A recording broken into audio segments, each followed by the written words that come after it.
Hello everyone, in this video we will learn how to print column chart with data. So let's start. This is my Excel and here you can see I have a data with the column chart.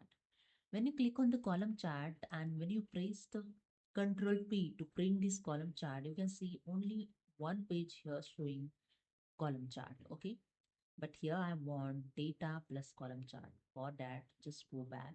Okay, I select the both. Okay, for select the both, I just click on the corner one to select the entire sheet. Okay, and then I press the Control P to print this both. Okay, and here you can see in print preview, data showing plus column chart also showing in 2 page half. So I'm going to set this in 1 page. Okay, data plus column chart. I just go back again. Again, I deselect it and I click on the chart and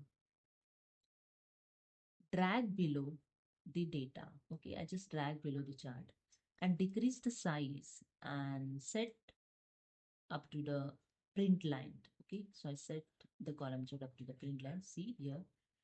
Now I select the full sheet. Just click on the corner point. Okay, you can see the full sheet is selected. Then press the Control P and you can see data plus column chart is showing in 1 page in print preview. Now you can easily print this. Just go to the printer option, click on this drop down arrow and select the printer. So select the printer. You can add here printer also. Okay. After that, just click on the print option. Okay. Maybe I just select this normal and just click on the print option. Okay. You will get the print with the data with the column chart. So hope you understood. If you like this video, please subscribe my channel. Thank you so much.